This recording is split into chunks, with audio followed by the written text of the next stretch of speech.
Ashama harka fuunee kabajamtootaaf jaalatamtoota hordoftoota caffee miidiyaa kan taatan martuu keessan akkasumas miseensonni waldaa dargaggoota caffee hojii gamtaa waliigalaa qofa odoo hin taane uummanni keenya martusaa sabni Oromoo martusaa akkasumas immoo uummanni sabaaf sablammooliin Itoophiyaa martuu keessan baga guyyaa mirmadummaatiin isin ga'e jecha guyyaa mirmadummaa maalis makata kan jedhuun wal qabatee guyyaa har'aa immoo waa'ee keenya kaffaaloo wajjin ta'uudhaan kara keessanitti dhufnee jirra.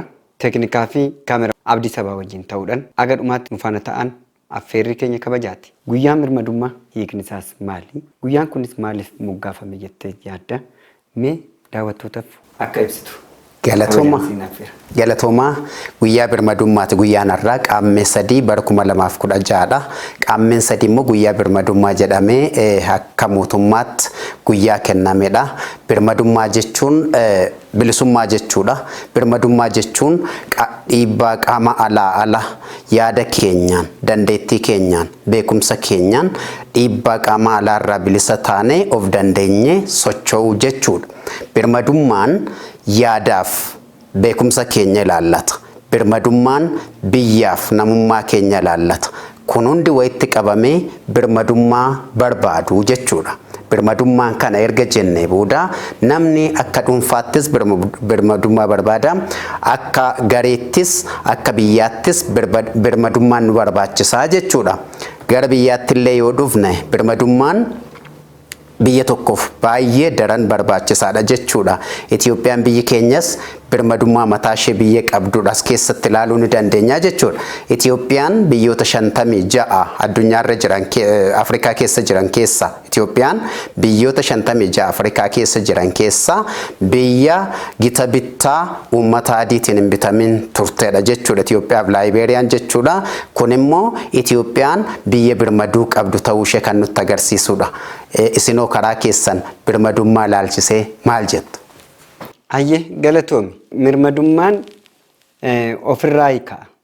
Mirmadummaan namni tokko yaada isaa, fedhii isaa akkasumas immoo qabeenya isaa dhuumamaanis kan argate, hojjeteetis kan argate akkasumas immoo arjoomummaadhaan irree waan argate tokko itti fayyadamummaa isaa mirmadummaadhaan yoo mirkaneeffachuuf fayyadamuu danda'edha. Mirmadummaa isaa itti fayyadamee jira jechuun kan danda'amu. Kara biyyoolessaatti too fudhannu immoo akkuma atuu tuquuf yaaltee fi ibsitetti biyyattiin teenya biyyi Itoophiyaa kolonaayizdii addunyaa keessatti warra adiitiin kan hin bitamne keessaa tokkoffaa qofa oduu hin ta'in fakkeenyummaa sadarkaa Afrikaatitti teessoo Afrikaatitti hooggantoota yookaan mootummoolee gamtaalee Afrikaatillee dhaayise. Kana hunda oduu qabnu immoo waan baay'ee mirmadummaa daangaa isheetii irratti fayyadamuu oduu qabdu otoo fayyadamin sirnoolee darban dhufaa darbaatiidhaan darban keessatti mirmadummaa keenya baay'ee isaa sarbisiisnaa ni jiru. Sarbameetis jira. Yeroo ammaa kana immoo dhaloonni kun akkuma beekamu Jeneraal Taaddasaa Birruu dhaloonni barate seenaa isaaf mirga isaa gaafate jedhanii mammaakanii turan ergaas dabarsanii turan. Amma dhaloonni jaarraa 21ffaa kun yeroo isaa kanatti bara isaa kanarratti walabummaa biyyattiitiif kaleefeen gadda biyyattii Itoophiyaadhaa jedhamtu tana natu dhuumee natu hundeessee anatu biyya godhee an jedhu immoo garagalee kara diinota Itoophiyaati wajjin ta'anii yeroo itti injifannoon diina Itoophiyaaf kufaatii biyya Itoophiyaatiif dhugaa jedhan dhageenya. Kuni mirmadummaa keessa taa'anii gantummaa biyyaa fi ofirrattis raawwatanii mirmadummaa biyyattii sarbisiisuun ta'uu. Guyyaa mirmadummaa keenyaa yoo kabajnus akka biyyaatti akka sabaatittis akkuma aadaa keenyattis guyyaa 5 kana guyyaa guyyaadhaan lakkoofsi isaa itti kenname yoo ittiin kabajamuu fi ergaan itti darbu kanarratti egaa karoorri mul'anni kaayyoon galmi karoora dhaataatiin karoora gabaabaa karoora jiddugaleessa karoora dheeraadhaan raawwii isaa argatetti diinonni keenya ittuu kara harka kennannaatitti dhufu jedhee tanan amana. Kanaan wal qabate atis egaa akka xiinxala gaggeessaa jirru tokko irratti akka biyyummaatitti akka abbaa biyyummaatitti akka biyyaatitti akka saba biyyaatitti kan yaadaa jirru. Haala kanaatiin wal qabate mirmadummaa guyyaa mirmadummaan kun kabajamu isaatiin wal qabate hiikni isaa gahee ammam kenna jetteetti yaaddaa itti amantaa mee itti deemu. Dhugaadha. Ani birmadummaa kan inni itti wal qabsiisu birmadummaa Itoophiyaa fi birmadummaa Laayibeeriyaati.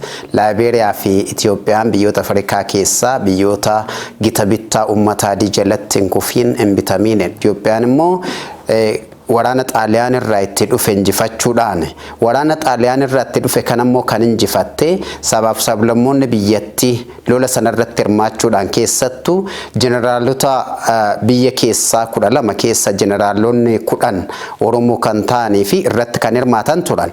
Lolli sunis Itoophiyaan injifattee akka xumuramu kan ta'es sababa kaka'umsa uummanni biyya kana birmadummaa biyya isaa eegsisuuf qaburraa kan ka'e ta'uu isaatiin.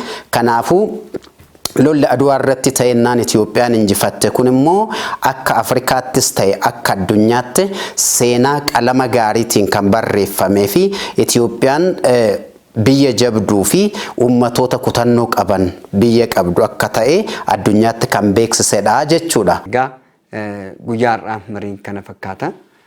Marii keenya wal qabatee bifa gaariidhaan akka nuuf hubattanii fi akka nuuf qalbeeffattan abdii qabna. Mirmadummaan maali kan jedhudha. Kana fakkaata. Baay'ee guyyaa har'aa baay'ee namatti toludha. Yeroo darbes guyyaa lamaan darbes marii irratti goonee turre, mari'annee turre, yaadota garaagaraa uummata keenya biraan gaallee turre. Uummanni keenya immoo kanarraa barateera, kanarraa hubannoo adda argateera jennee abdii goona. Baay'ee namatti toludha.